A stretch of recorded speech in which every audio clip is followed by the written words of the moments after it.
दोस्तों, हम जब भी अपने जिंदगी में कुछ काम करते हैं ना, तो उस काम के पीछे एक कारण होना बहुत जरूरी है। और ये कारण जो है ना, हमको मीनिंग देता है, हमको प्रोत्साहन देता है और हमें मोटिवेट करता है जिंदगी में आगे बढ़ने के लिए। आज मैं जिस टॉपिक के ऊपर बात करने वाला हूँ वो है why should you start your business. मतलब आपका बिजनेस शुरू करने का कारण क्या है।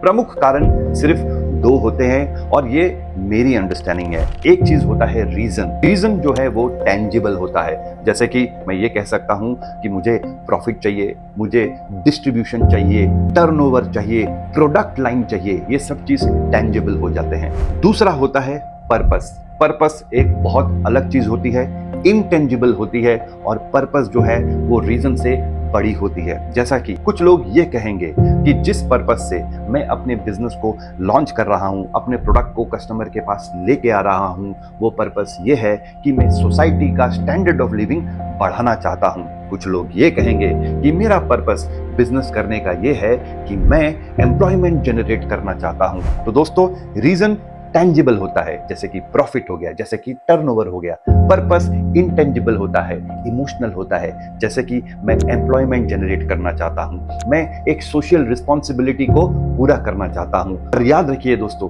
कि जब हम कोई भी काम करते हैं, चाहे वो बिजनेस हो, चाहे वो आपका जॉब हो, या फिर किसी लाइन किसी प्रोफेशन में हम जाते हैं, अगर उसमें रीजन और पर्पस है तो हम जरूर अपनी जिंदगी में कामयाब होते हैं।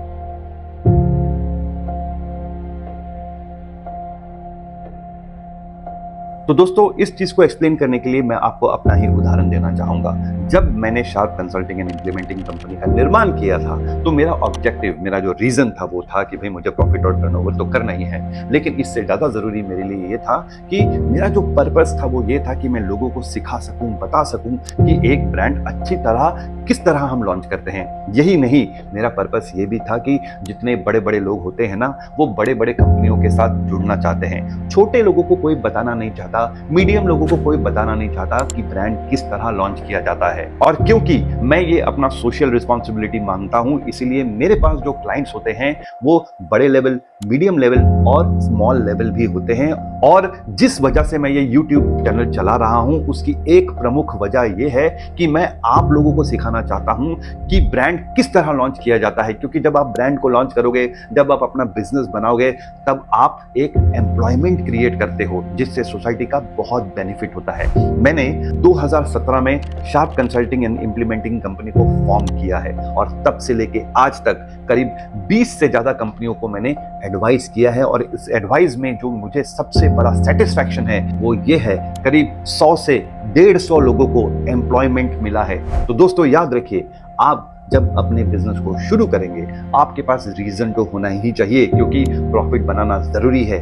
जब तक आपके पास पैसे नहीं होंगे, तब तक आप सोसाइटी में कंट्रीब्यूट नहीं कर सकते। और दूसरा, आपके पास पर्पस होना बहुत जरूरी है, क्योंकि बहुत बार जब रोड ब्लॉक्स आ जाते हैं ना, तब आपको आपका पर्पस जो है उस रोड ब्लॉक्स को ओवरकम करने में आपकी मदद करता है।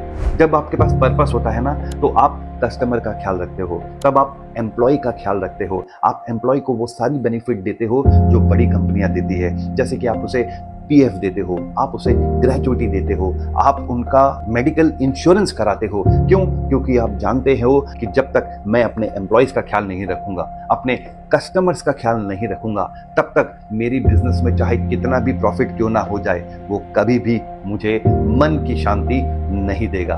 तो दोस्तों, आज इस एपिसोड के साथ ये जो 5 एपिसोड की सीरीज थी यहीं पर संपूर्ण होती है। अगले एपिसोड में मैं आपके साथ एक और इंटरेस्टिंग टॉपिक के ऊपर बात करूंगा, और वो इंटरेस्टिंग टॉपिक है कि how to start a small business. लोग तो हमेशा ये कहते हैं कि भैया बड़ा बिजनेस किस तरह शुरू करना चाहिए, लेकिन मैं आपको अगले एपिसोड में बताऊंगा कि एक छोटा बिजनेस किस तरह शुरू करना चाहिए। तो तब तक आप थोड़ा इंतजार कीजिए, मैं दोबारा आपके सामने हाजिर होऊंगा। बहुत बहुत धन्यवाद।